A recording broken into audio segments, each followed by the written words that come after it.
Fala galera, bem-vindos. Mais uma semana começando e mais um Pode Falando, teu podcast tradicional de toda segunda-feira para abrir a semana com o pé direito, com uma ausência significativa. A parte boa desse programa não está aqui, que é a Aline, mas já ela está aqui de volta com a gente. Hoje teve um imprevisto e não pôde estar com a gente, mas já na próxima ela está aqui com a gente, beleza?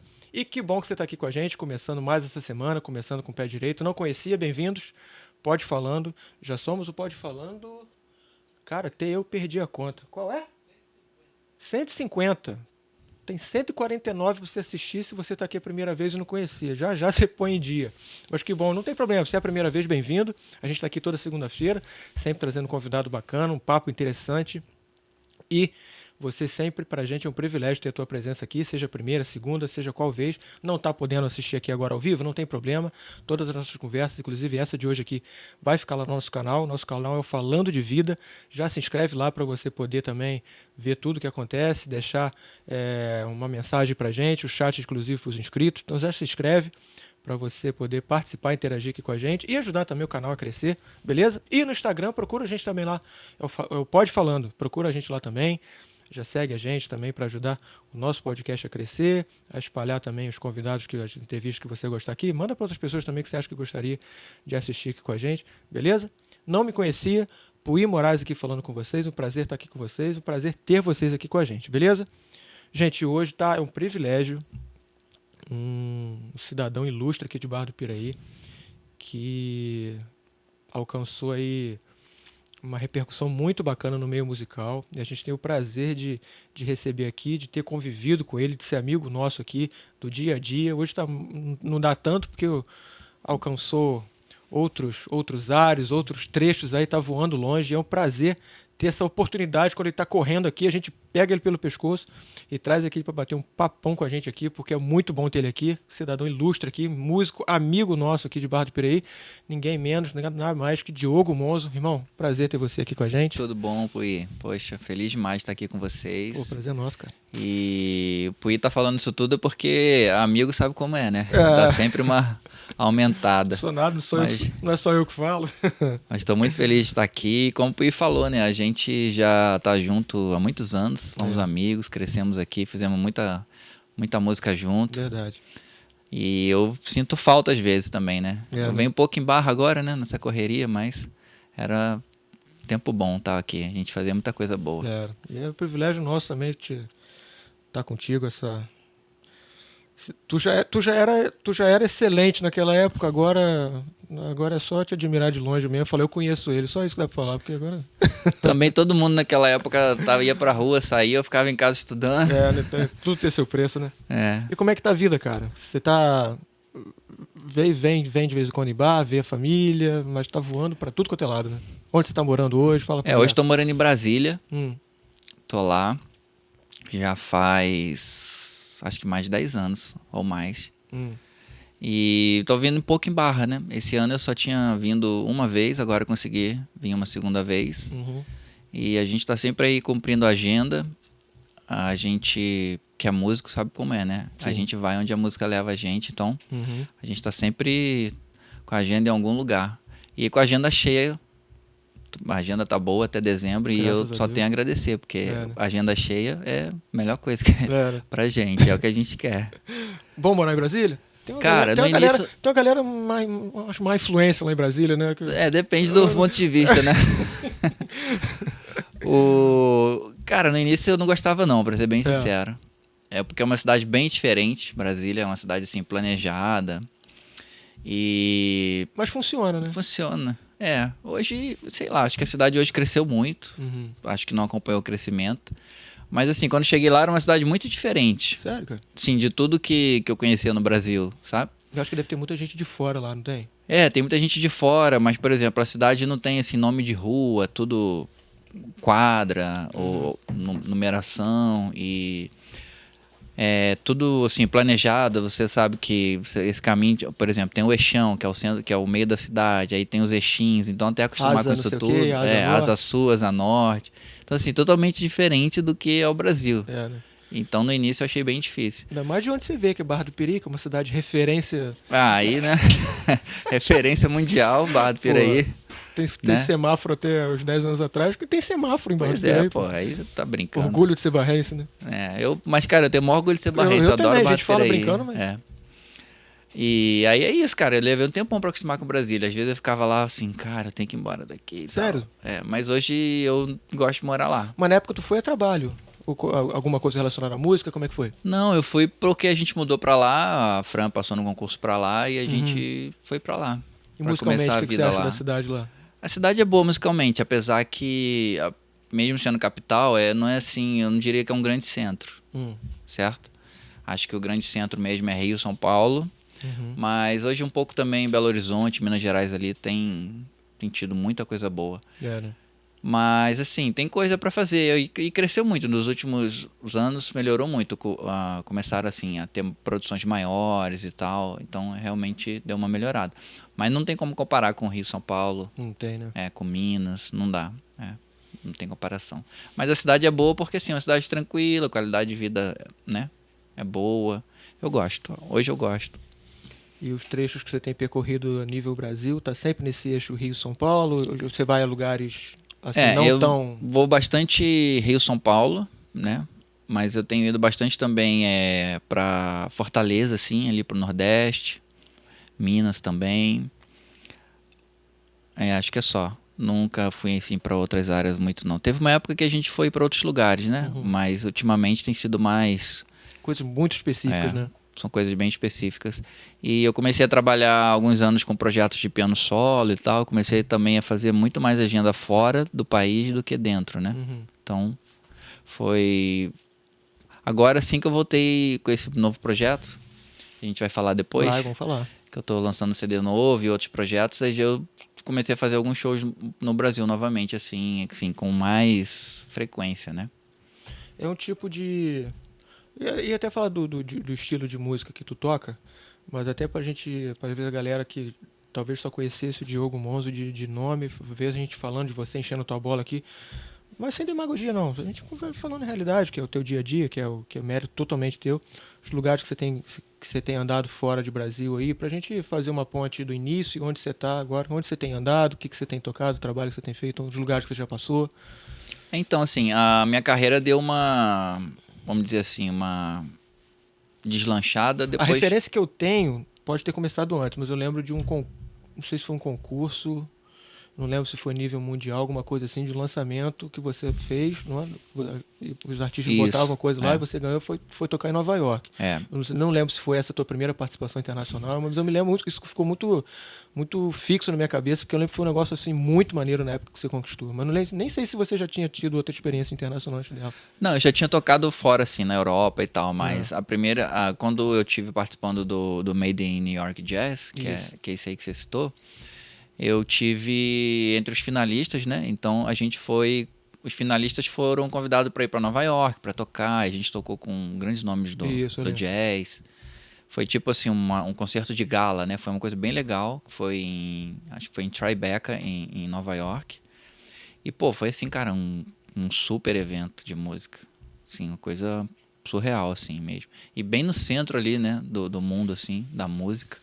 E eu tocando com aqueles caras que você só via em vídeo, na nossa época era DVD ou então fita cassete. Exatamente. Aí tu chega lá pra tocar com os caras, tu fica assim, meu Deus, né? Dá pra tocar, Diogo?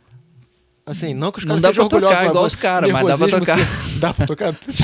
Não esquece tudo. Dá pra tocar. O problema é que, tipo assim, os caras meio que vamos tocar tal música. Aí, tipo, tá, mas não conheço essa música. Não, mas vai ouvindo aí. Então, tipo, não foi assim uma coisa assim, vamos ensaiar e organizar os arranjos. Não, foi uma coisa bem tipo jam sessions, assim, né? Mas enfim, foi bem legal. E a partir daí, cara, eu comecei a tocar muito fora, assim, do Brasil. Deu uma deslanchada, assim, sabe? Bacana. Então posso dizer que começou a partir de 2017, 2018. Estamos em 2025, né? Tenho aqui uns 9 anos, ou 8. E daí, cara, eu já toquei em tanto lugar fora do Brasil que eu... assim, sendo bem honesto, assim, sem querer ser arrogante, eu já não consigo mais, assim, lembrar, assim, sabe? Todos os que eu fui. Tinha uma época que eu ficava contando e tal, que eu achava bem legal, mas hoje eu já acho normal, assim. Mas muitos lugares eu voltei também, né? Que são, assim, nas mesmas cidades e tal. Mas viajei bastante, sim. Nível América, fora os Estados Unidos, os países aqui, nossos vizinhos, chegou... Cara, aqui eu já fui no Chile, já fui na Argentina, que também, assim, acho que no Uruguai não tem, assim, também América do Sul, não é, o mercado, assim, não é tão amplo, né? Porque o Brasil é muito grande, né? Você tem a Argentina, que tem muita coisa, e aí nos outros países você também tem coisas, mas já, assim, são coisas menores, né? Você vai encontrar coisa na Colômbia, você vai encontrar... Porque a gente tá falando de música instrumental, né? Sim. Uhum. E uma coisa meio assim, naquela onda mais do jazz, Brazilian Jazz, né? Então, mas é bem, assim, são lugares bem específicos, festivais e tal. Então, assim, Chile, Uruguai, Colômbia, Argentina. E tocando coisas suas, autorais dos seus trabalhos? No meu repertório eu nunca toco só coisa minha, né? Uhum. Mas toco as minhas coisas também. Mas eu misturo, assim, um pouco de todos os meus álbuns, que eu já tô no 8º, eu acho. E também, dependendo do lugar, a gente às vezes tem que tocar aqueles standards, né? Pra dar uma chamada no público. Sim. Que essa coisa de tocar, ela é meio uma relação com o público, né? Você vai meio que negociando com o público. Tipo, eu vou tocar um pouco do que você gosta, aí você ouve um pouco do que eu quero te mostrar também. É uma negociação, assim, né? Não dá pra tu chegar e botar só o que tu quer. Uhum. E em nível profissional também, a gente acaba tendo que acertar muita coisa em contrato, né? Então, tipo, o produtor que tá te contratando, ele também vai pedir algumas coisas por conta do público, questões até relacionadas a tempo também. Às vezes, você tem que aumentar um pouco o repertório. Então, assim, é tudo bem negociado. Os eventos que você vai, a galera já sabe que são eventos de música jazz, estilo que você Isso, toca. é nessa onda. Mas você sente diferença de público? Assim, Sinto bastante. não sei se... Não digo nem somente reações, você muda, por exemplo, um repertório, você prepara repertório diferente, dependendo do país que você toca, você sente esse tipo de festival, esse lugar que eu vou, esse aqui acho que encaixa melhor, aquele encaixa melhor, ou não, você é pouco variável, mas você sente que é a reação do público que é diferente. Então, que você assim, acha? depende... Geralmente a gente monta as turnês, né? Uhum. Então, por exemplo, eu tenho um projeto que chama Face do Piano Brasileiro, que é um projeto de piano solo. Sim. Aí nesse projeto a gente tem um tipo de repertório que a gente montou. Aí dentro desse projeto, com o passar dos anos, esse projeto também já tem uns 10 anos, você começa a ir aumentando esse repertório. Então você vai ficando com uma gama maior de repertório. Então, para cada lugar que você vai, a gente tenta ver mais ou menos o público para adaptar dentro daquele repertório. Se eu for tocar com trio, já é um outro repertório.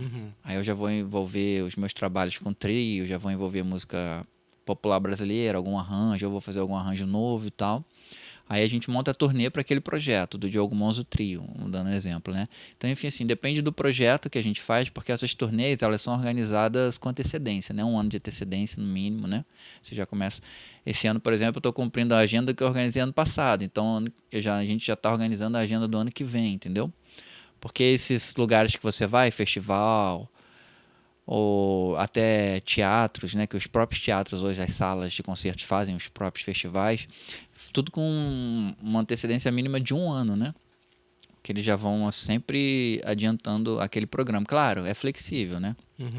Às vezes, se alguém te encaixa num festival, é sempre flexível, mas geralmente é com prazo de 1 ano. Então a gente já pensa na turnê com 1 ano de antecedência. Então depende muito, assim, do festival. Mas tem lugares que você vai tocar, por exemplo, eu fui tocar uma vez em Dorog, que é um interior da Hungria. E o público não rolou. Não rolou de jeito nenhum. Você via que o público... Não... Então Você diz não rolou, não é que não teve público, não. Teve show, que teve galera... público, mas a galera meio que, tipo, acho que ninguém tava curtindo. Caramba, como é que você sente que a galera não curte? Às vezes não é do europeu, do húngaro, por exemplo, um cara mais frio. A gente é acostumado com o estilo brasileiro, que é aquela coisa muito de pele, aquela coisa tropical, aquela coisa latina, de muito contato de pele. Você vê um público, às vezes os caras gostaram. Não foi... Não, tem isso um pouco, né? O que você sente do público lá de fora? Mas às vezes você sente que o público não tá envolvido naquele repertório, tipo, ou não tá entendendo, ou meio que tá, tipo, sabe? Por exemplo, vou dar um exemplo. Às vezes, quando tu toca uma música e você vê que o público tá curtindo, você vê que o público vai interagir, ou vai bater palma. O corpo reage um pouquinho, né? E nesse dia eu tocava, cada música acabava, era um silêncio, assim, absoluto. Sério? Parecia que nem tinha plateia, assim. Então você via que a plateia não tava, sabe? Não se conectou com a música. Não rolou. Por mais que eu estivesse tentando botar em prática todo o meu virtuosismo ali, mas não rolou. Mas assim, teve o show, teve o Acontece. concerto e tal, mas... Você sente que a galera, assim, por estar vindo um músico brasileiro. A música brasileira é uma música muito bem apreciada lá fora, acredito eu. A galera fica na expectativa de coisas tradicionalmente brasileiras, que você crê que você coloque coisas mais conhecidas, que a galera fica esperando que você coloque repertórios abrasileirados, assim, mais... Pô, conheço. Coisas tradicionais, assim, de referência brasileira, você costuma colocar? Eu costumo. Isso é um tema interessante, porque desde que eu comecei a viajar fora do Brasil, eu sempre ouvi assim, muito assim, a música brasileira é muito valorizada lá fora e tal. Isso, a gente sempre ouve isso É. também. Mas é em alguns centros. Tipo, a Europa Central ali, Paris, Itália, Alemanha, Estados Unidos, o Japão, né? Acho que o Japão é o lugar que mais consome música brasileira atualmente hoje, depois do Brasil. Acho que é o Japão. É mesmo? É. Mas tem lugares que eu já fui tocar, por exemplo, muito no leste europeu, que a galera não conhece música brasileira. Nem Tom Jobim, assim, porque assim, se ninguém conhecer nada de música brasileira, Tom Jobim ele vai conhecer, né? Mas essa cidade, por exemplo, eu tive também dando workshop em universidades, porque geralmente quando você vai tocar assim, você trabalha com projetos e tal ali com o produtor do local, aí uma das contrapartidas é você dar um workshop e tal, então geralmente você vai muito para as universidades, né? E eu perguntei lá, o que vocês conhecem de música brasileira? A galera não conhecia nada, assim. Nada. Aí eu mostrei um pouco do Hermeto Pascoal, mostrei Villa-Lobos, mostrei Tom Jobim e tal. Aí acaba que alguém fala assim, eu conheço sabia, essa mas não música, sabia que não sabia que era brasileira e tal. Imaginei isso Porque, também. por exemplo, a música do Tom Jobim é muito gravada em outras línguas, né? Mas, cara, o cara conhecido mesmo de música brasileira é o Tom Jobim. Né? Apesar que ultimamente eu tive em várias cidades assim de praia ou costeira assim, toca muito Michel Teló ainda, né? Sério, cara? É, aquela música, como é que é? Ai Se Eu Te Pego, né? Ainda toca muito esse Reverberando negócio. até hoje lá. Toca bastante. É mesmo? Agora tem um tal de MC Livinho que parece estar fazendo um sucesso danado na Europa também, pela Turquia ali. Pô, já pensou se botar e se eu te pego numa coisa mais jazz, pô? É, aí rola, galera, saca? Vai entender. Mas você sabe também, Diogo, assim, me corrija se eu estiver errado. O estilo que você toca não é o estilo de massa, né? Assim, Não é. Não é, que não adianta você É chegar música lá. instrumental, né? A música brasileira em si, ela alcança fora... Basicamente, todo estilo de música brasileira, de alguma maneira, ela alcança, né? Porque você vê o Michel Teló vai, a gente vê MCs aí que a galera lá de fora curte. Você vê, pô, Ivete Sangalo estourada lá fora também. A galera... Que é uma música dançante, né? É uma música dançante. E o teu estilo, a gente sabe que... Eu não sei se a palavra certa é elitizado falar isso, que o teu estilo de música. Não, né? Porque o... Não sei. A gente toca em muito festival É uma coisa popular, muito né? cinzenta Mas é ainda uma na minha coisa assim, cabeça. muito Não sei de quem gosta de curtir música instrumental. É, É porque mais a gente isso, sabe que o Diogo vai lá, o Diogo vai estourar. Não é assim, porque a gente sabe que é um público diferenciado. É. Não é elitizado, acho que a palavra não é essa. Mas tem um público que Tem um vai. público Sempre específico que pra você isso. vai nos festivais, os festivais estão lotados. É, né? Muito festival às vezes é aberto, né? As salas de teatro que você toca também estão sempre cheias. Não sei se também porque os ambientes são ambientes mais rebuscados, É, onde a tua música, a música que você toca rola, né? É. Assim, depende, que, por exemplo, quando você vai tocar em festival, a ideia do festival é popularizar, né?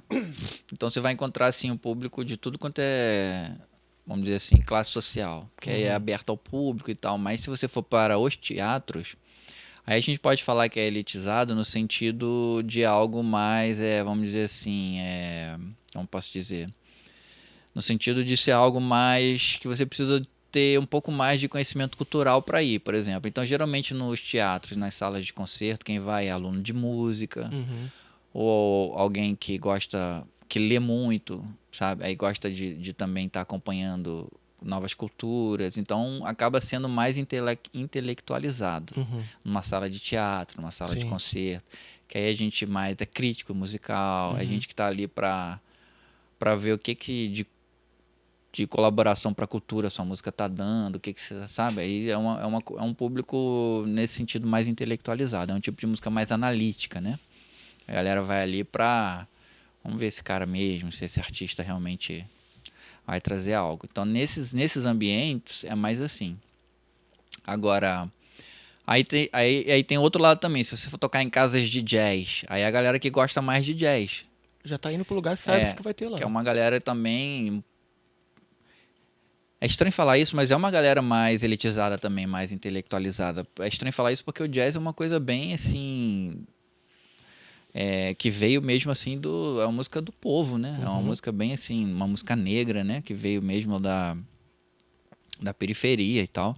Mas hoje ela é bem elitizada. Até mesmo em Nova York, se você for, é um público bem elitizado, em umas casas bem específicas. Então, depende, cara. Quando é festival, é aberto, já é mais... Quando é sala de concerto, é mais essa galera que estuda música, crítico de música, professor universitário. E casa de jazz é quem gosta de jazz. Geralmente são esses 3 ambientes que a gente toca. Não sai muito disso, não. Sala de concerto, teatro, casa de jazz ou festival. E você tem seguido sempre a mesma linha? De algum motivo... Não digo nem para popularizar o teu estilo, não. Mas em algum momento você pensou em alterar um pouco o estilo, não saindo da linha do jazz, mas você já tentou fazer variações, alguma coisa assim? Ou a galera não, esse é meu estilo e a galera que curte esse som vai no que eu toco? Ou você de alguma maneira repensou fazer, não sei, versões, roupagens, alguma coisa diferente no estilo que você toca, dar uma variada ou não? Você tá seguindo a linha que você curte mesmo? Não, geralmente eu desenvolvi assim vamos dizer assim, uma linguagem minha, né, que é um produto meu, vamos dizer assim, uma forma de tocar minha assim e tal, e eu tenho seguido nela, né? Porque é o que tem sido bom assim, né? Porque é bom de fazer, que é uma coisa que eu gosto. É a tua zona, né? É a minha área assim, e eu tenho conseguido ao longo dos anos construir o público, né? Porque uma coisa que é muito interessante, eu acho também de falar, é que cada artista vai construindo seu público. Sim. Né? Às vezes a gente pensa assim, o cara vai ser o artista da massa e aí todo mundo vai gostar porque toca na rádio e tal. Às vezes o cara é muito tocado, muito conhecido, mas não é todo mundo que gosta. Você entende o que eu tô querendo dizer, né? Claro. E o cara vai construindo uma relação com o público dele, né? Então, por exemplo, não é todo mundo que gosta de Wesley Safadão, mas ele tem um público dele. Mas como é uma música assim mais massificada, todo mundo ouve, né? A gente ouve o tempo todo. Sim. No YouTube, ou no TikTok, ou no carro, no Uber que você entra. Eu morei uma época em Goiânia que eu tava dando, e lá eu ouvia direto, por exemplo, o Wesley Safadão, ou aquele outro também, o Gustavo Lima, tocava Celeiro direto dos no caras carro, lá, né? Mas não é todo mundo que gosta. O cara cria o público dele, né? Nesse tipo de música que a gente faz, que é uma música instrumental e tal, cada artista também cria seu público, né? Então, hoje com a internet, você tá o tempo todo conectado, né? Eu tô o tempo todo ali recebendo mensagem e respondendo mensagem no Instagram, no TikTok, no Facebook, no Message. Então, é tipo assim, eu vou tocar no Rio. Eu já comecei a trabalhar nas minhas redes. Lançamento do meu CD no Blue Note e tal. Então, a galera já começa... galera que tá no Rio a se mover e tal, e aí você vai vendo a galera comprando ingresso, os ingressos sendo vendidos e indo esgotando, então você vê que é o seu público mesmo, né? A forma como você se relaciona. É o cara que ouve a tua música no Spotify, Sim. é o cara... Por exemplo, se a gente entende que não é um estilo de massa, aquela coisa de... Como é que você sente que o teu trabalho foi ganhando proporção e se espalhando pela Europa, para os lugares que você tem ido? Como é que você acha que a coisa foi sendo construída? São as mídias sociais, é o boca a boca. A internet hoje dá muita visibilidade, mas por não ser algo tão massificado, que é um estilo mais coisa, como é que você sente que você foi ganhando espaço na Europa, essas coisas assim? Como é que você acha que foi? Como é que é esse tipo de música? Porque a galera, por exemplo, Diogo Mons, eu te conheço, a gente te acompanha porque a gente tem a proximidade daqui, mas a galera às vezes que não te conhece. Como é que eu fiquei sabendo com o Diogo? Como é que o convite de um país tal, fiquei sabendo tal outro país convidou? Como é que você acha que é o spread, né? A galera, a divulgação do teu trabalho, como é que ele se propaga assim? Como é que você acha? Eu acho que tem muito da rede social, daquilo que você produz ali, né, nas redes. O Spotify hoje, né? Por exemplo, se você entrar no Spotify, eu entrei hoje que eu tava vendo, esse mês eu tenho 55 mil ouvintes. É muita gente te ouvindo, né? Sim. 55 mil por mês é bastante. Então, você pensando que é música instrumental, então você já é conhecido em muitos lugares que você não tem ideia, já começa por aí, porque é uma música globalizada, né? É uma plataforma globalizada. Os meus vídeos, tenho vídeos no Instagram com 400, 700 mil visualizações, então você vê que realmente tem muita gente também assistindo.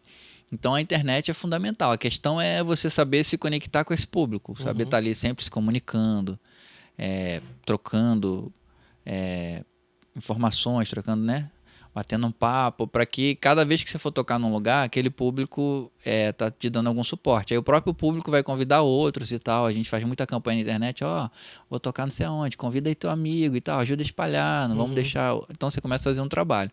Segundo é o trabalho local do lugar que está te trazendo, né? Porque geralmente, como eu te falei, a gente toca em salas de concerto, teatro, festival, que já tem uma divulgação, que já tem um público, né?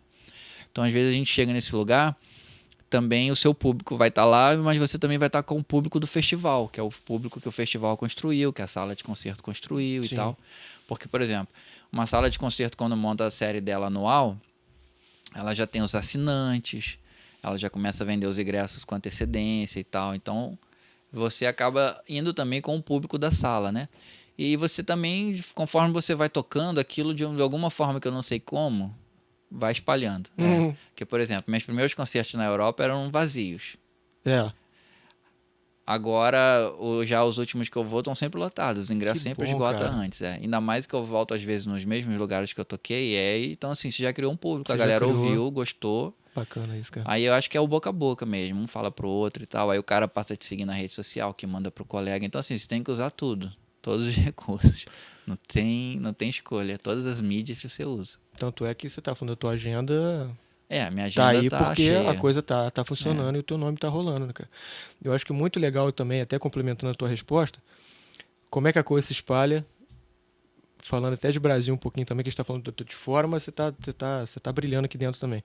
Quando referências começam a falar de você, né, cara? Também, Cara, claro, isso é maravilhoso. Eu vejo cada galera que tá tocando contigo, pessoas que você tem feito trabalhos de releitura, pessoas falando de você. Fala um pouquinho, pô. Porque às vezes, do Brasil, a gente tem um pouco mais de... conheço, falou do Diogo. Pô, falou do Diogo, toquei com ele. Fala com quem que você tem. Não, isso é legal porque é importante fazer parcerias, né? É lógico, pô. Porque eu digo assim, os artistas mais... antigos, né? Não vamos falar assim, os mais experientes, os que já têm carreira e tal, eu penso que também eles têm, além de tudo que eles já fizeram pra gente, pela arte, pela música, eles também têm um compromisso de manter essa arte viva. Então, refrescar acho assim, então acho que eles têm, as pessoas que eu conheci têm essa visão de apresentar novos artistas ao público deles, para que aquela música continue acontecendo, né? Eu acho que essa é uma das funções do artista.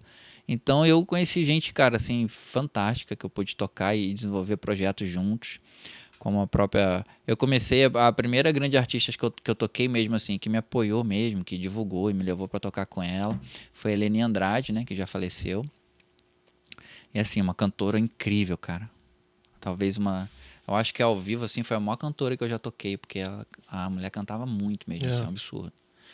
E ela foi, assim, me levando para shows, sabe? Me apresentou, assim, pro público dela e foi super receptiva. Ela participou de 2 lançamentos meus. Que legal. Veio cantar e fez o show. Depois eu tive a oportunidade de trabalhar com a Leila Pinheiro também, que foi muito gentil e participou de um lançamento meu lá no Rio. Depois ela falou de mim também em vários programas. Teve o Mauro Senise também, que é um músico assim, excepcional, ganharam o Grammy, acho que ano passado ou retrasado também.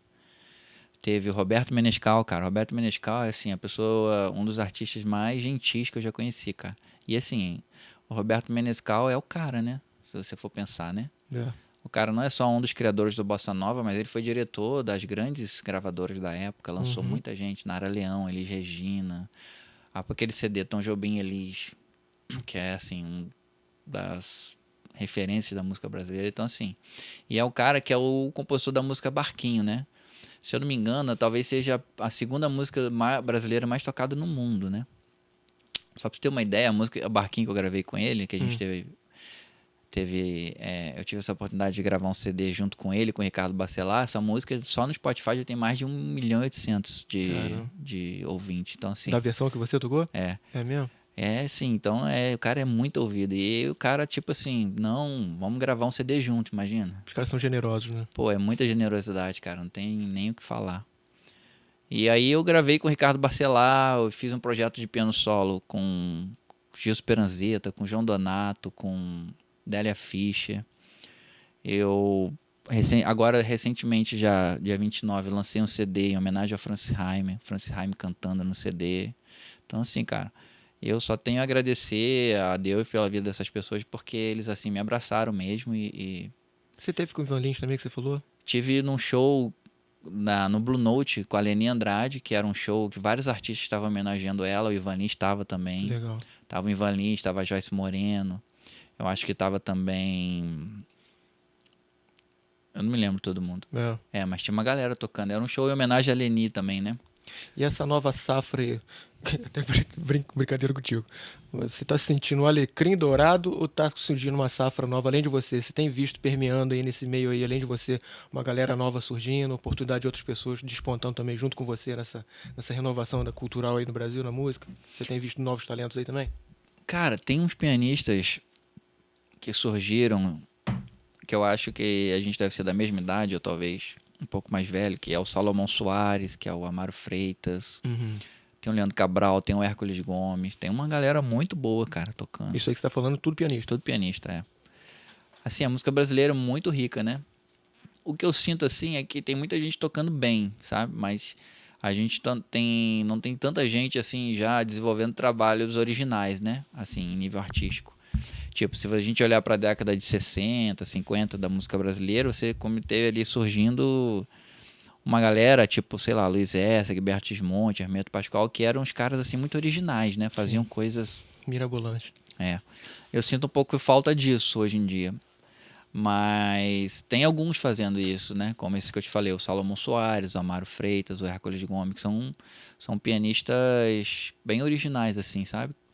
Fazendo uma música brasileira que é original, mas ao mesmo tempo contempla toda essa história da música brasileira que a gente já tem, sabe? Todas essas influências do piano brasileiro. Então tem, cara. Sempre surge. E eu acho que hoje com as redes sociais é aquilo que eu te falei, a gente consegue construir o nosso público, né? Sim. Eu acho que até a variação do jazz também tem, assim, geralmente, não vou dizer geralmente, mas assim, o jazz nem sempre tem uma harmonia, uma coisa tão palatável, né? Assim, que te bate, nossa, né? Às vezes para quem não tem costume, ou é uma coisa... Tem o jazz que ele é mais... Parece que ele soa melhor, porque você consegue se identificar, entender uma linha. Tem trabalhos de jazz que é uma linha melódica, uma coisa muito rebuscada, que você a primeiro momento não entende, não capta a coisa. A tua linha do jazz, você procura variações dentro do teu estilo, ou é um jazz assim... Até você pode explicar melhor do que é uma coisa mais de falar melhor sobre isso. É um jazz... Eu não me lembro de uma... Acho que é Diana Krall. Pô, como eu me amarrava nos CDs dela, cara. É um jazz... Não sei se é o jazz... Não sei nem dizer o nome, mas é um jazz mais suave, mais comercial. Não sei comercial. Comercial é o jeito de falar. Mas tem outros jazz, até faixas dos teus CDs também. Quando eu ouvi, que também... Cara, como é que o Diogo conseguiu montar isso? Eu não consigo entender uma nota que ele tá fazendo. Genial, cara. Mas são coisas que soam melhor no ouvido, tem as coisas que não soam tão bem. O teu, você sente que você, na tua zona de conforto, teu estilo mais é aquele que indecifrável. O que você sente do teu estilo? Se você consegue se definir? Hoje eu tenho trabalhado assim com uma ideia de tentar colocar na minha música sempre essa coisa dessa influência toda brasileira, mas também dessa influência que eu tenho do piano erudito, né? Sim. Então fica um som meio misturado de jazz com música erudita, com música brasileira, né? Então às vezes eu sou meio assim, meio troncho, assustador para alguém, né? Mas eu também tenho essa preocupação. Troncho, gostei da palavra. Mas eu tenho também essa preocupação de no repertório, assim, não ser tudo assim, né? Ter aquela coisa mais, vamos dizer assim, audível, né? Mas eu sempre tento causar algum incômodo disruptivo mesmo, no público. Eu sempre deixo assim aberto para, sei lá, vamos dizer assim, para ser mais livre, né? Não chega a ser um free jazz, mas eu deixo aberto para, sabe, bora fazer também algumas coisas mais assim incômodas para o público, porque eu acho também que essa relação artista e público tem muito disso, sabe?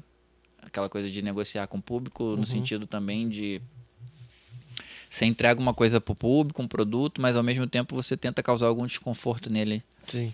Pra desafiar novas desafiar sensações, ele, né? pra ouvir novas coisas, Sim. né?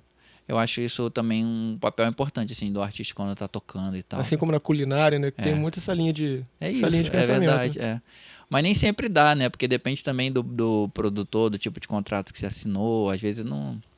Você já vai meio engessado sabendo o que às você vezes tem que o tocar, contrato né? dá uma engessada, né? A gente tem que ser bem honesto aqui, porque a gente tem essa visão romantizada da arte, né? Mas a arte também é um produto, né? Você tá vendendo uma coisa, Sim. então depende dos projetos. Mas eu sempre gosto de, principalmente quando eu tô tocando com trio, de dar uma forçada, assim, algo intencional mesmo, assim. Às vezes eu nem aviso o trio, aí os caras às vezes ficam assim, tipo, o que você tá fazendo, seu doido? Como é que eu te acompanho que agora? é realmente para criar esse incômodo no teatro todo, entendeu? Começando pelos músicos, assim. Aí vai virando uma coisa, tipo, bem improviso, assim, livre mesmo. Maneiro. Mas não é sempre, não. Ô, Diogo, vamos voltar lá atrás. Como é que começou, cara? Como é que tu começou na música? Quando no início não acredito, ou posso acreditar se você me falar, que você já tinha intenção de tocar esse estilo, ou não, porque é uma coisa que vai sendo construída, porque a gente se conheceu no meio cristão, com você como ministro de música na nossa igreja local aqui, na Segunda Igreja Batista. Como é que você foi construindo essa maturidade musical e despontando para esse estilo que você poderia ter partido para N arranjos, N estilos musicais? Permanece sendo músico cristão, mas tocando estilos diferentes. Mas como é que você construiu isso? Como é que foi a tua iniciação musical? Com quem que você estudou? Eu estudei demais. Você falou, também eu estudei pra caramba, né? Como é que foi esse início teu? A escolha por esse estilo? Então, eu comecei estudando piano erudito, mas antes do piano erudito, eu gostava de instrumento de percussão, né? Então eu tinha lá em casa pandeiro, tantã, essas coisas, e eu gostava muito de tocar pandeiro. Então eu comecei mesmo tocando pandeiro, assim. Mas logo assim, já entrando na pré-adolescência, eu quis começar a estudar música. E eu comecei a estudar com o Erickson, que era um vizinho que tinha ali perto, ele tocava teclado, piano, ele começou a me dar aula, eu comecei a ter umas aulas ali, eram de piano, mas no teclado, né? E depois eu fui para a escola da Segunda Igreja Batista, de Barra do Piraí, que naquela época, acho que era a escola da Associação Batista, se eu não me engano, sou fluminense. E lá conheci o Rogério Toledo, e lá eu tinha ido para fazer aula de teoria, então fazia aula de canto ainda, né? Não era nenhuma aula de piano e tal, fazia aula de canto, teoria musical. E ali tinha um piano, foi a primeira vez que eu tive um contato com o piano. E daí eu comecei já a tocar piano e tal, e comecei a estudar com o Rogério. Então, praticamente, eu comecei a estudar piano ali, né?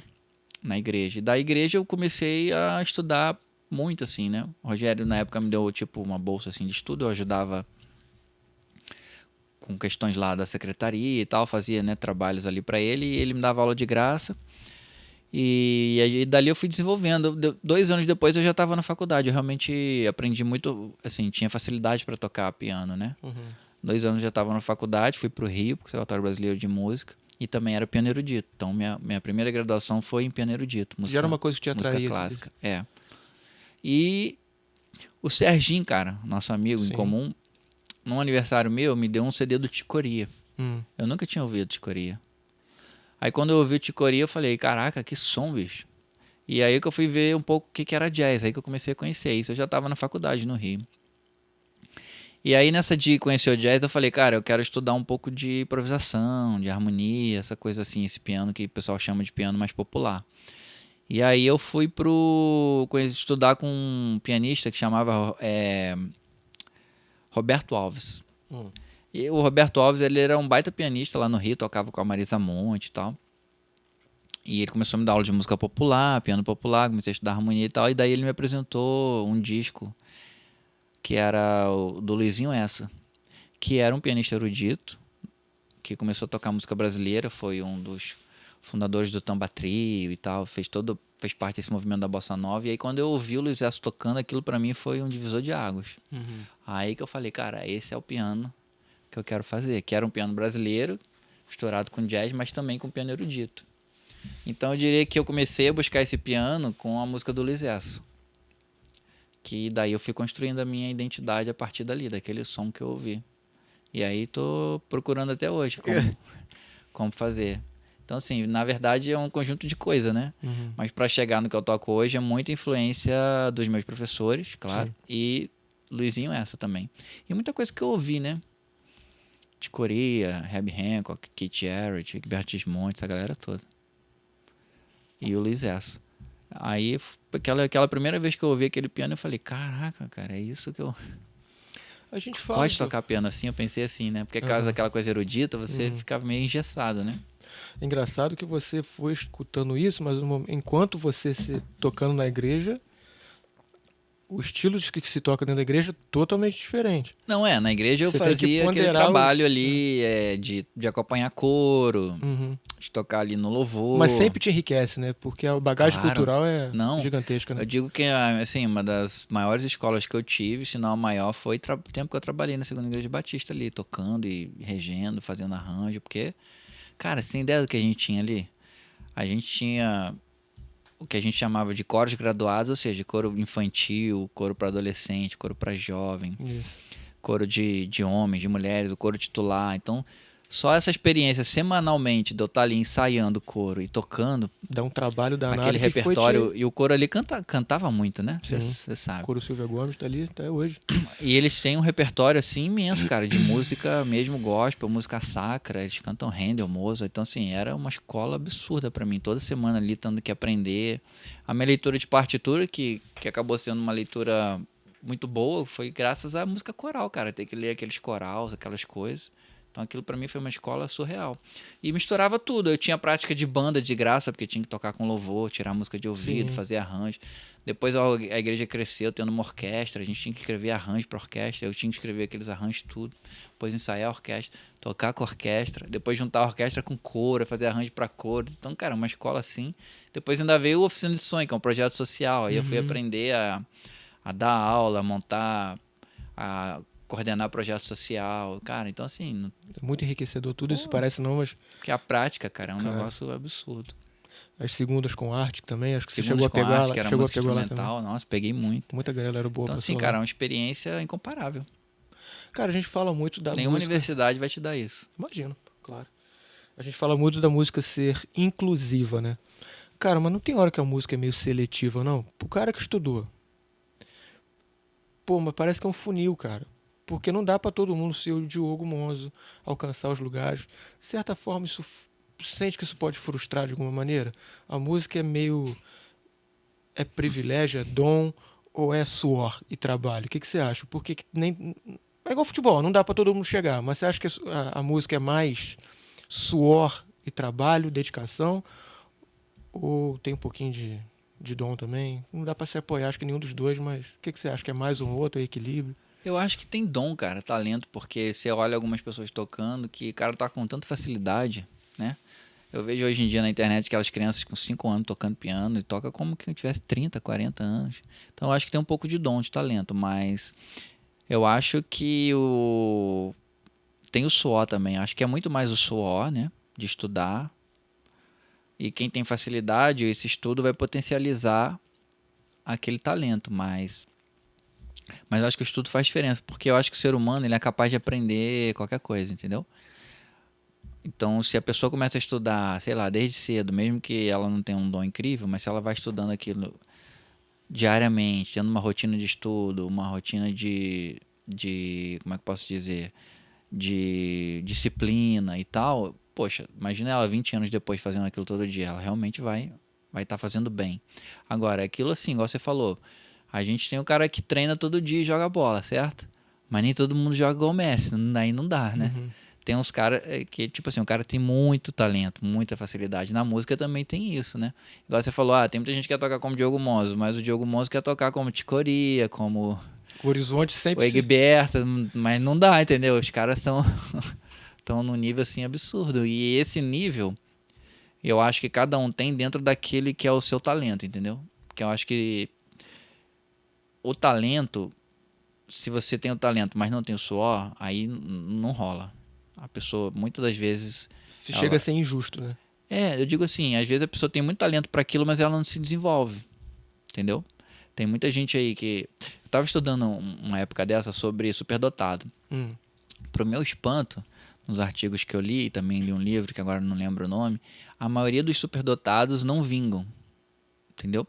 Eles têm muito talento para aquilo, mas eles não desenvolvem. Por algum motivo, porque eu sei, ali no livro, nos artigos que eu li, tem várias razões que podem levar a isso, né? Mas o que a gente pode pegar desse exemplo? Às vezes a pessoa tem o talento, mas não se desenvolve naquele talento, aí aquele talento passa a não ter uma força poderia fazer ela ser muito acima da média, entendeu? Sim. Então é a mesma coisa assim, o Messi. Imagina o Messi se ele não fosse jogador de futebol, fosse um professor que jogasse bola. Ele nunca seria o Messi, entendeu? Nesse sentido que eu quero dizer. Então eu acho que muita gente também, muito talento a gente perde também, porque a pessoa não se desenvolve naquilo. Então eu diria que assim, tem a pessoa que tem o talento, que tem a facilidade para fazer aquilo, somado ao suor de trabalho. Aí sim o cara vai virar um músico fora de série. Mas se o cara não tem tanto talento, mas tem o suor, tem a disciplina de estudar diariamente, rotineiramente, o cara vai tocar bem, não tem jeito. Não tem erro, o cara vai tocar bem. O trabalho devolve. O trabalho devolve. Pode não ser o ticoria, mas que vai tocar bem, vai. Vai, né? E vai dormir feliz depois, porque vai ter aquele prazer de tocar bem. Como é que é a rotina de estudos do Diogo hoje? O músico está sempre em desenvolvimento? Você... Eu creio que não. Eu creio que já até basicamente sei que você vai responder, porque eu não acredito que você seja relaxado com a tua carreira. Mas como é que é a rotina de estudo do Diogo? Você falou que estudou pra caramba, mas hoje o Diogo já é uma realidade. Você não é promessa, você não é mais potencial. Você já é uma realidade. Mas como é que é a tua rotina hoje de estudo? Você ainda estuda? Você há muito ainda? Ou hoje não? É só desenvolver o que você já sabe? Ou você sente que a música ainda tem um horizonte vastíssimo ainda que você não alcançou? Não, eu já sei muito, agora é só desenvolvimento. O que você acha? Como é que é a tua Tem rotina essa hoje? resposta, tem várias respostas. Escolhe duas aí, tem vamos. várias. Porque assim, por exemplo, eu quando era mais novo, eu tinha tempo só para estudar, certo? Então minha vida era estudar. Aquilo que eu te falei, o pessoal, eu saía, eu ia para, sei lá, para retiro na igreja e eu ficava estudando. Na verdade, eu não tinha piano naquela época, então eu adorava quando tinha retiro, que a igreja estava vazia, porque eu ficava lá o dia inteiro estudando. Estudando. Então teve época da minha vida que eu estudava 7, 8 horas por dia, era muita coisa, né? Caramba. Mas hoje em dia não dá para fazer isso, então hoje em dia eu estudo uma média de 2 horas por dia. Por dia. Quando eu tô viajando, assim, em turnê, é mais Legal. difícil Como é de que você estudar. faz a rotina de estudos viajando? Aí, geralmente, quando eu tenho piano no hotel, um piano digital, eu estudo um pouquinho, 1 hora e meia. Já fica nas tuas exigências, não quero toalhas brancas, não. Quero Não, pelo menos um sempre teclado no pianinho, quarto. Né? E às vezes eu uso a sala do teatro, às vezes, porque às vezes a gente viaja de 2 em 2 dias, né? Você chega numa cidade, toca e viaja para ir para outra. Principalmente quando você está em turnê fora. Sim. Aí às vezes eu uso 1 hora e meia, 2, 3 horas do teatro para estudar, antes do concerto. Então estou sempre estudando. Mas hoje em dia, por exemplo, muita coisa que eu estudei eu já perdi. Porque eu não consigo mais estudar tudo que eu já estudei. Entendeu o que eu quero dizer? Mas fica meio assim seletivo, né, Diogo? Isso É. aqui eu acho que dá para abrir mão porque eu tô em outro, né? É tipo isso. Aí hoje eu foco mais em trabalhar aquilo que eu preciso tocar naquela temporada, entendeu? Então meu estudo hoje não é mais assim um estudo técnico, quero aumentar a minha técnica. A não ser assim quando eu tô de férias, que eu não tô viajando, de férias, né? Aproveitando, porque às vezes eu tiro férias, viajo uma semana e passo um tempo na minha casa e tal. Aí, nessas férias, eu tento estudar um pouco mais assim de técnica, de alguma outra coisa que eu possa ampliar para melhorar. Mas, em geral, eu estou estudando o repertório que eu preciso tocar. Como eu trabalho com música improvisada, é muito importante eu estar com esse repertório bem internalizado, entendeu? Porque senão não rola, entendeu? Então, eu tenho que estar sempre estudando aquele repertório daquela temporada. E como eu trabalho, às vezes, no mesmo ano, com 3 projetos diferentes. Então, igual, por exemplo, esse ano eu estou trabalhando com Face do Piano Brasileiro,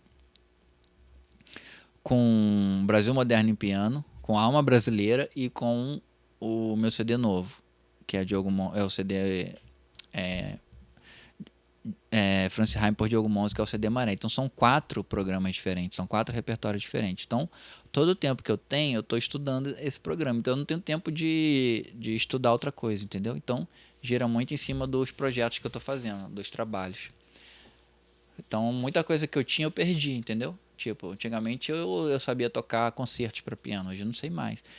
Por exemplo, teve uns 2 anos atrás que eu fui convidado para fazer uma temporada, aí eu toquei Brasília, Fortaleza e acho que foi Tel Aviv e Sófia, na Bulgária, que foi uma temporada com um concerto para piano do Radamés. Aí, nesse ano, eu estudei aquele concerto, entendeu? Então, eu foquei naquele repertório. Então, toquei o concerto para piano com a orquestra.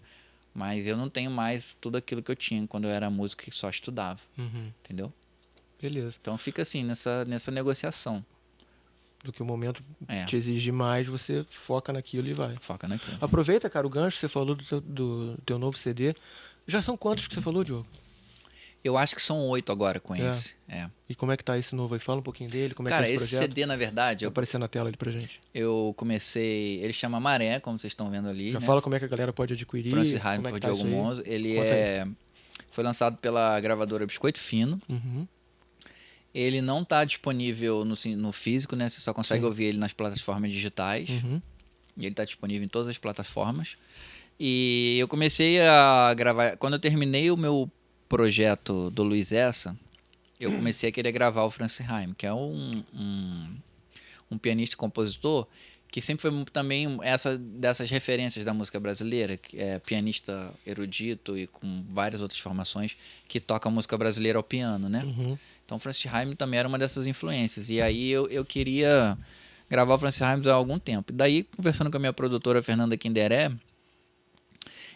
final de 2022, início de 2023, a gente marcou uma visita pro Francis Haim. Aí a gente foi na casa dele, Francis Haim, Oliver Haim. A gente passou uma tarde ali e um pouco da noite conversando, né? E o Francis Haim tocando no piano, imagina que honra. E ele mostrando várias músicas dele e tal, e a gente conversou sobre esse projeto e eles toparam fazer. Legal. E aí a gente decidiu fazer na gravadora Biscoito Fino, que é a gravadora deles, né? A gravadora apoiou e a gente gravou em 2023, mas veio sair só agora.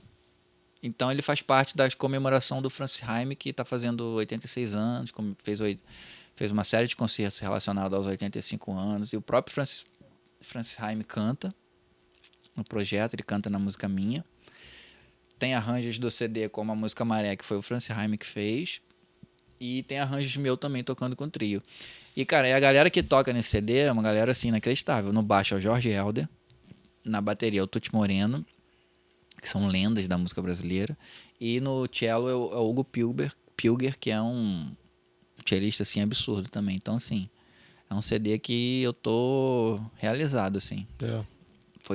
Fui numa crescente até chegar num CD desse, que eu achei que esse CD ficou realmente, sim, muito bom. Eu fiquei muito feliz de ter conseguido fazer.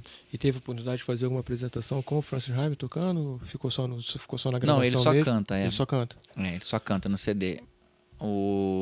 E faz alguns arranjos, né? Outros arranjos sou eu que fiz. E agora, no dia 4 de setembro, a gente vai lançar no Blue Note. Aí você e no ele Blue vão Note estar lá. Rio. Aí vai estar todo mundo lá. O Francis Haim também vai. Fala onde que é o Blue Note. O Blue Note Rio é em Copacabana, É. no Rio de Janeiro ali. Quando vai ser? Vai ser dia 4. 4 agora de setembro? Quinta-feira, às 20 horas. Bacana. Aí tô super animado, cara, porque é um CD que eu queria fazer muito e lançar no Blue Note, né? Também é um baita palco ali. Vai ser incrível. Esse realmente era algo que eu queria fazer, porque também tem muita coisa que a gente faz como músico que a gente faz para cumprir a agenda, né? Protocolo e esse mesmo, realmente eu queria fazer, então eu tô né? muito feliz e empolgado com esse projeto. Legal, cara. E as tuas agendas aí, como é que tá agora? A gente tá falando por alto aqui, já tem uns lugares longe pra você ir, como é que tá a tua? Então, a agenda agora Vai que alguém vai viajar e vai pro lugar que você vai tocar? Não sei. Vamos falar. A internet é danada. Eu vou tocar no Rio agora, né? Lançando o Blue Note. Depois eu volto para Brasília para gravar um projeto que a gente está gravando, um CD só sobre o Hermeto Pascoal. Aí eu vou passar quase que 2 semanas gravando só esse projeto, porque é um CD inteiro, né? De piano solo, só com música do Hermeto Pascoal. Depois eu já viajo para uma turnê na Europa. Aí é praticamente o mês todo. Se tudo correr bem, a gente vai estar... O problema é eu lembrar os lugares de cabeça. A gente vai tocar... Fala os países, pelo menos. Pois é, Bratislava. Quero país, rua, CEP, quero tudo. Bratislava, em Viena, na Espanha, e eu também vou dar uma passada em Dublin. Eu acho que são esses. Isso tudo é em setembro? Tudo em outubro. Outubro. E tem Fortaleza também em outubro. A gente vai estar lá, vou estar com 2 projetos em Fortaleza. Um é com esse CD do Francis Haim e o outro é o Faço do Piano Brasileiro. Aí em novembro eu vou estar executando o projeto, aí esse mês é só no Brasil, eu vou estar executando o projeto Alma Brasileira, junto com o projeto Brasil Moderno em Piano. Aí a gente também tem uma série de concertos, tem gravação, tem uma série de coisas. E aí depois já chega dezembro, a gente vai estar fazendo shows com um CD novo. E depois janeiro Janeiro... eu não me lembro tudo. Mas assim, então tudo isso tem, a tua agenda tá toda nas tuas redes? Tô sempre divulgando no meu Instagram. A minha agenda mesmo eu divulgo só no Instagram, né? Que é onde a galera me acha mesmo. Mas enfim, é muita coisa, assim, tem bastante coisa, cara. Eu tava comentando com a Fran esses dias que esse é o semestre que eu tenho mais coisa, que pela primeira vez... Porque assim, eu sou muito sistemático, né? Organizadinho e tal, então eu vou sempre tendo ali... E essa é a primeira vez que eu não tô conseguindo ter o controle das coisas e, tipo, é a primeira vez que eu tô realmente atolado, entendeu? Mas o que você diz de controle? Você não pode se dedicar somente ao tocar? Tem uma equipe, como é que tem? Como é que a tua Não, equipe eu digo assim, eu tenho tanta coisa pra tocar que eu não tenho mais como... Você tá falando de tocar mesmo. Entendeu? Porque esse ano são 4 projetos diferentes, né? Dá um nó na cabeça, dá não? Então, por exemplo, Brasil Moderno em Piano, eu ainda, que vai estrear em novembro, ainda tô estudando as músicas, né? Então, depois aí em dezembro, a gente volta a fazer turnê do CD novo. Então, tipo assim, é a primeira vez que eu tô atolado de não conseguir... Que geralmente, assim, eu vou tocar ano que vem, eu tenho 2 repertórios. Quando inicia a época de tocar, eu já tô com tudo assim na mão, tocando. E dessa vez não, dessa vez tá tudo assim, eu vou falar uma piada lá, hein, Diogo? Você acha que você vai conseguir? Você acha que você vai conseguir? Tem que conseguir. Fala sério, né, irmão? Pô, bacana. Aqui, vamos falar desse livro aqui. Vamos. Apresenta pra gente esse livro. Eu não vou ler o nome dele, não. Vou deixar você ler. Explica o livro, porque, como foi lançado. Pode botar ele aqui? Pode. A gente deixa aqui. Vai falando que eu deixo aqui na... Então, esse livro, ele chama... aproxima aqui pra galera ver. Improvisação Livre Distribuída. Na verdade, ele é fruto do meu pós-doc. Porque além de eu ter esse viés artístico, eu gosto muito da academia, né? Eu ainda não sou professor de nenhuma universidade. O primeiro? É o primeiro. Por conta, assim, da minha carreira, de tocar e tal, mas... eu terminei um doutorado em música, e aí desse doutorado eu fui fazer o meu pós-doc, que é onde surgiu esse livro. E assim, o meu pós-doc, por incrível que pareça, ele é na área da psicologia. Especificamente na área da criatividade, estudo sobre criatividade, que eu fiz com a professora Mônica Neves na Universidade de Brasília, no departamento de psicologia. E durante o pós-doc, eu conheci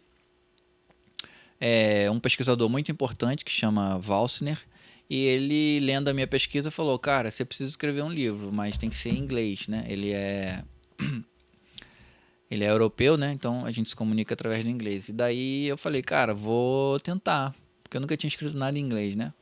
E aí eu comecei a escrever sobre a minha pesquisa em inglês. Então, na verdade, esse é um livro que fala sobre criatividade, tendo a improvisação como o fenômeno estudado a partir de uma perspectiva psicológica. Então, na verdade, é um estudo psicológico dos músicos atuando durante o processo criativo improvisado.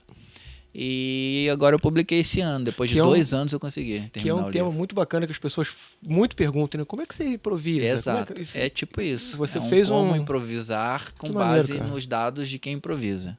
Resumindo, é isso. Bacanérrimo, pô. Só que a base teórica é uma base psicológica, né? Porque a gente estuda mesmo o fenômeno psicológico, assim, a psique do músico tocando. E eu lancei ainda recente, né? Porque eu lancei em julho e ainda tô colhendo os frutos. Como é que faz para achar? Você só acha online. Mas lá nas você acha na Amazon Brasil. A Amazon Brasil vende. Na verdade, em qualquer plataforma digital de livro você acha. Tem referência dele nas suas redes pra galera Tem procurar? nas minhas redes, no Instagram lá, Diogo Monzo, você entrou, você já pega lá a referência. E o legal é que a editora, apesar de não ser brasileira, ela também entrega o físico, se você quiser, em qualquer lugar do Brasil, entendeu? E não paga, acho que não paga frete. Acho que só um valor lá, mas enfim. E assim, cara, é um livro que ainda tá começando a me dar frutos, né? Tenho recebido convites para falar. Que ótimo, cara. Em lugares assim também. Então é mais uma coisa que entrou na minha agenda, né?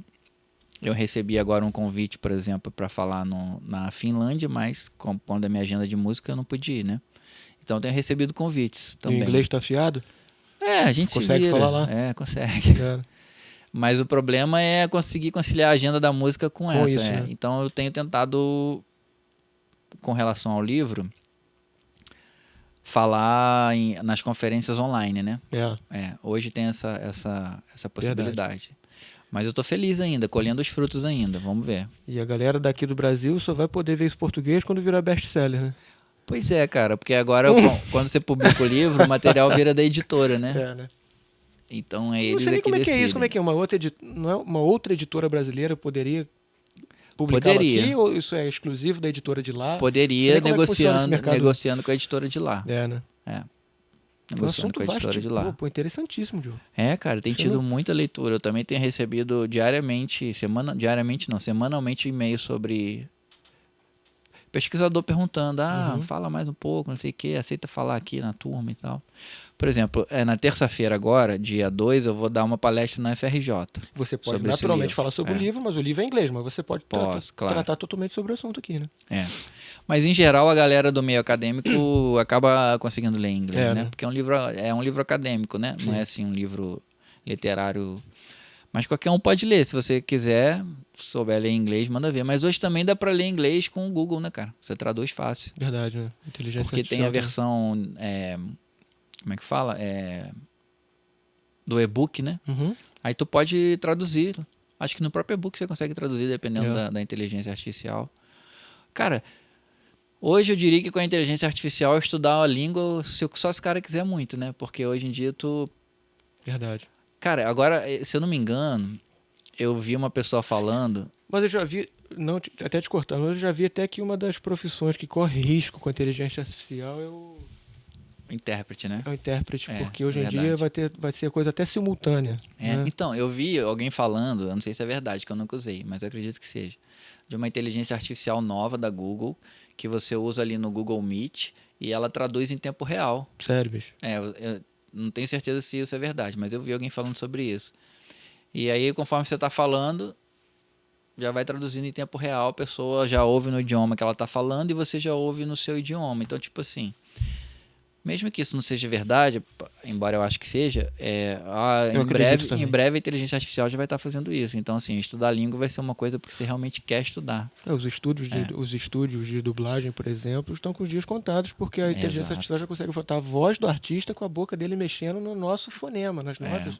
Ainda está meio artificial, mas isso aí o futuro é terrível para essa galera. Não é um futuro longe, não. Então, acho que estudar a língua... Então, assim, nada impede de ler, né? Você pode usar hoje o tradutor e mandar ver.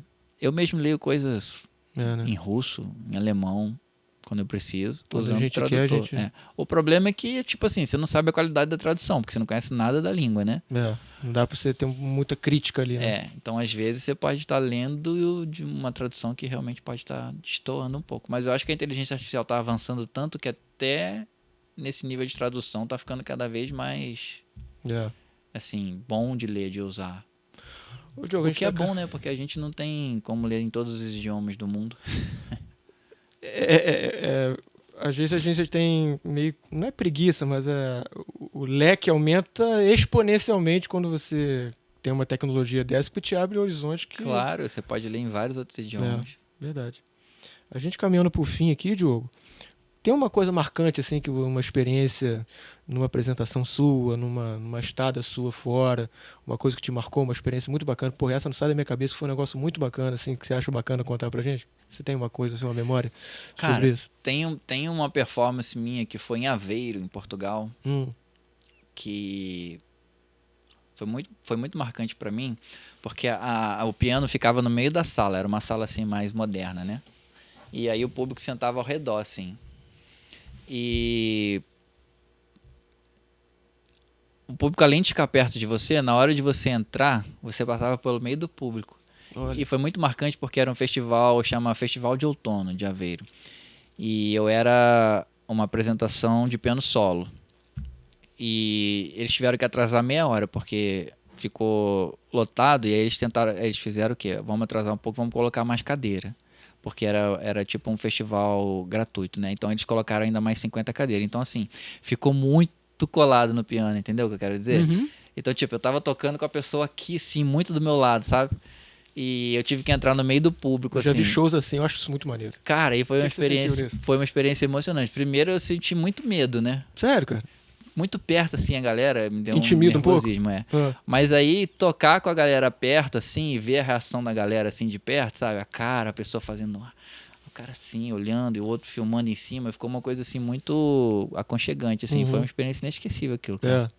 Foi tão legal que eu tinha que tocar, sei lá, uns 60 minutos. Eu acabei tocando umas 2 horas, 2 horas e meia, dei Sério, cara? vários bis. Foi muito legal, cara. Foi uma Você foi o experiência, artista assim. da noite ali, não era? Eu fui o artista da noite. Foi muito legal esse dia. Nunca mais esqueci, assim, a proximidade do público. Porque, em geral, o artista tá no palco, o palco é distante do público, né? Uhum. Por mais que tenha, assim, uma cadeira perto. E ali não, cara. O público e o artista, eles eram, assim, estavam no mesmo lugar, assim. Bacana. Pô, foi muito legal, cara. Foi uma experiência inesquecível pra mim. Te mandaram isso não? Pra você botar, documentar isso na tua rede, um negócio Tenho assim não? foto, né? Tem Mas desse não dia? filmaram, Não, não foi filmado. Foi não? É. Não, a galera mesmo, manda pra A mim. galera filmou, aí sim. Pô, é um aí registro bacanérrimo, cara. a galera que me marcou, eu sempre baixei o repostou? vídeo, né? Eu costumo guardar, assim. Foi incrível, cara. Perfeito. Isso daí foi inesquecível pra mim. Essa Maneiraço. proximidade. Cara, pô, é sempre muito legal te ter por perto aqui. Às vezes, quando você aparece lá na igreja, até sem avisar, sem a gente saber, e a gente tem o privilégio de ter uma oportunidade no culto lá, você fazer uma releitura de um De um hino, hino, né? de uma canção. Cara, assim, ó, eu já acho é um privilégio servir na igreja que eu sirvo, que eu digo assim que é uma honra. E creio que você também tem a mesma opinião, porque a gente realmente reconhece a Claro. Segunda Igreja Batista como uma igreja Segunda Igreja maravilhosa. Batista é uma igreja incrível, Pastor Incrível. Celso. Pelos pastores, por tudo, Pastor Celso, Reuel, a família Martinez como um todo. E quando você tá lá também, pô, o Diogo tá aqui hoje, pô, já sei que vou sentar ali na frente, que eu já sei que hoje a gente vai ter o privilégio de ter uma apresentação sua, que é sempre maravilhoso. Cara, eu desejo no meu coração que Deus continue te usando, porque realmente é um talento que Ele te deu. Pô, mas as pessoas podem achar, né? Música, pô, o Diogo não tá tocando em música, né? Tá tocando música popular, como é que... E Deus tá te levando a lugares, cara, que eu creio, eu tenho isso muito certo em mim, que além de ser o teu trabalho, é um talento que Deus te deu e você leva a Deus através da tua música em outros lugares. Então eu peço realmente que Deus continue te usando, te abençoando, você é referência pra gente. E não virou só um privilégio nosso, mas já virou referência para um monte de gente, porque o mundo inteiro já teve oportunidade, muita gente no mundo já teve a oportunidade de ouvir o teu talento, que a gente teve o privilégio de te ver no início aqui. Então, cara, toda vez que você estiver aqui, fala com a gente trazer aqui, porque eu sei que você tem sempre experiências novas para contar, sempre coisas novas, porque é muito interessante conversar com você, é muito enriquecedor, muito nostálgico conversar com você, é muito bacana, porque a gente se sente perto. Eu lembro uma vez quando o Ramires esteve aqui, eu falei, cara, pra mim você é a encarnação da Champions. Cara, o mais perto que eu gol chego que ele fez no Barcelona. Ele contou isso aqui, loucura cara. Eu aquilo, falei, cara, velho. você é a encarnação da Champions. Você é a materialização da Champions. O mais perto que eu consigo chegar da Champions é quando você tá aqui perto da gente. E a mesma coisa você, E o cara jogou uma Copa do Mundo. E o cara também, jogou né? uma Copa do Mundo. E você, a sensação é a mesma. Quando você tá aqui, a gente sente esse gosto. Tem um cara do nosso berço aqui que convivia com a gente, que brincava, que tocava, conversa aleatórias, que ganhou o mundo. E, pô, eu conheço o Diogo, que eu sei como é que é o Diogo é um cara bacana. E isso traz isso para perto da gente, essa sensação de alguma maneira também a gente tá lá contigo, porque a gente viu de perto, a gente acompanha a tua gente. Então é muito bom, cara, muito bom. A gente fica muito orgulhoso de você. Que Deus te leve cada vez mais a lugares, despontando a lugares e te despertando para coisas, te trazendo novidades, coisas frescas aí, que a gente sabe que Deus é poderoso para fazer infinitamente mais do que você já sonhou. Deus é poderoso para te lançar, então que a gente fica nessa expectativa sempre, tá, cara? A gente torce muito por você. Cara, eu agradeço muito, assim, cara, por suas palavras e tô muito feliz de estar aqui com você, com o Juninho, que são, assim, amigos queridos mesmo. Cara, eu vim aqui na casa do Juninho, o Juninho não tá aqui, não conta. A gente tocava teclado ali, né, Juninho? O Juninho me dava umas dicas, ensinava. Aquele livro de acordes de jazz, lembra, Juninho? Era incrível, cara. Tô falando, não tem preço isso, cara. Me passava as músicas do Real Book, o Juninho tinha um Real Book aqui, Sim. naquela época era raríssimo ter aquilo. Eu lembro do Serginho também, o Serginho devorava esses Real Books. Então, cara, pô, vocês são, assim, família pra mim, realmente. Eu tô em um amor muito grande, assim, por vocês, por Barra, pela igreja, e eu tô sempre aqui, cara, porque realmente é o lugar que eu me sinto em casa, né? E, cara, sempre quando eu tô tocando, assim, viajando, sempre eu penso em Barra, sabia? Eu sempre lembro assim, caramba, cara, tô aqui longe e, pô, vim lá de Barra, do interior, cara, de uma cidade que a cidade para pra passar trem, cara. Cara, eu acho isso incrível, cara, assim, inacreditável. Eu fico pensando, assim, que é aquilo que você falou, Deus faz coisas que a gente não imagina, né? Verdade. É realmente o que eu tenho vivido na minha vida, assim, é algo que eu nunca planejei. Nunca, assim. As pessoas falam assim, como é que você planejou? Cara, eu não planejei, velho. Deus que surpreende a gente, né? Então eu sou, assim, muito grato mesmo aos meus amigos e à vida em geral, né? E principalmente a Deus, assim, que deu, assim, um senso de propósito pra mim, né? E eu acredito muito nisso que você falou, sabe? Eu acho que a evangelização é muito pela vida de cada um, sabe? Sim. E a gente, às vezes, pode achar que não, mas eu acho que sim, faz diferença, que é muito por isso. Então, cara, obrigado demais. E eu quero voltar aqui uma próxima pra tocar. Vou Com certeza. fazer um som aqui. Eu já falei pro Juninho um dia fazer eu e Marcelo Nami aqui tocando. Pô, já pensou? Ia ser legal demais. Rapaz, a gente vai cobrar ingresso. Eu toquei com o Marcelo Nami lá em Israel, cara. Lá na igreja e lá também. na igreja também. Eu lembro, fui lá te assistir. Verdade. Aquele dia foi brilhante também. Foi muito legal. Tocaram lá em Israel, encontrou com ele lá? Tocamos e lá foi só piano e violão. É. A gente fez 2 shows lá. Foi muito legal, É cara. outro cara também com uma sumidade. Então, vou te falar, bicho, tocar com o Marcelo é difícil, tá? É, né? Pô, o bicho tá no nível assim, absurdo. Ele mandou as músicas pra tocar que eu falei assim, cara, Marcelo, manda uma coisa mais fácil, filho. Isso aí é muito difícil, cara. Aí eu cheguei na casa dele e com a maior calma. Não, cara, ó, vai estudando aí, vou ali fazer um negócio e tal. E ele é muito tranquilo, cara. Mas as músicas dele são muito difíceis. Eu não lembro Tá de louco? você. Aquilo é muito difícil, cara. Eu me lembro, o Juninho, claro que o Juninho lembra. Antes do Nuton ser um estúdio audiovisual aqui do Pode Falando, tinha um projeto das segundas com arte aqui, o Marcelo Nami tocou aqui. O Marcelo cara. veio, Não sei se você já Não, teve eu numa não- daqui. Não. Que depois que parou de Eu ser lá na lembro, segunda igreja, rolou aqui uns tempos com o Serginho na frente. Foi 2 sets, não foi? Foi, cara, foi. É. Foi, 2 horários. Lotado, galera. Assim, Cara, o Marcelo toca Cara, muito, bicho. ele- Ele é um desses caras, assim, talentosíssimo e que estuda muito, cara. Barrense também. Cara, ele é um extraterrestre, bicho. Ele Ele é. toca muito, Fora de velho, série muito. também. Eu vou te falar, é muito difícil tocar com ele, cara. Privilégio Muito nosso. difícil. Diogão, prazer Cara, estar aqui. brigadão Tamo por ir. junto. Deus te abençoe. Você também, cara. Gente, um abraço. prazer estar com o Diogo aqui. Espero que vocês tenham gostado. Não assistiu ainda, assiste depois. Compartilha pra galera saber quem é o Diogo, filho aqui da nossa cidade de Barra do Pera, um orgulho nosso, de quem teve o privilégio de conviver, de quem não conheceu, ter a oportunidade de conhecer um pouquinho mais. Fala tuas redes, cara.